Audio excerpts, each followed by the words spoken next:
Hello मित्रांनो, welcome to Crick Marathi channel. नवीन असाल तर सबस्क्राईब नक्की करा. मराठमोळ्या ऋतुराज गायकवाडला आता इंग्लंडमध्ये काउंटी चॅम्पियनशिप खेळण्याची संधी मिळालेली आहे.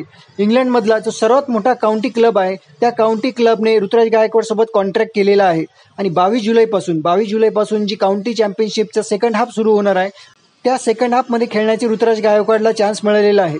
ऋतुराज गायकवाड अशा क्लबकडून खेळणार आहे ज्या क्लबकडून याआधी सचिन तेंडुलकर सुद्धा खेळला होता आणि तो इंग्लंडमधला सर्वात मोठा काउंटी क्लब म्हणजे यॉर्कशायरकडून आतापर्यंत फक्त 3 इंडियन क्रिकेटर्सच खेळले होते, ते म्हणजे सचिन तेंडुलकर, युवराज सिंग आणि चेतेश्वर पुजारा. आता ऋतुराज गायकवाड चौथा इंडियन क्रिकेटर ठरलेला आहे जो यॉर्कशायरकडून काउंटी खेळणार आहे. इंडिया आणि इंग्लंडची जी टेस्ट सिरीज आहे त्या टेस्ट सिरीजसाठी जी टीम सिलेक्ट केली गेली त्याच्यामध्ये ऋतुराज गायकवाडला संधी मिळाली नाही आणि जे अनऑफिशियल टेस्ट झाल्या होत्या, प्रॅक्टिस मॅचेस झाल्या होत्या इंडिया एच्या, त्याच्यामध्ये त्याला सिलेक्ट तर केलं होतं पण प्लेइंग 11मध्ये त्याला जागा मिळाली नव्हती.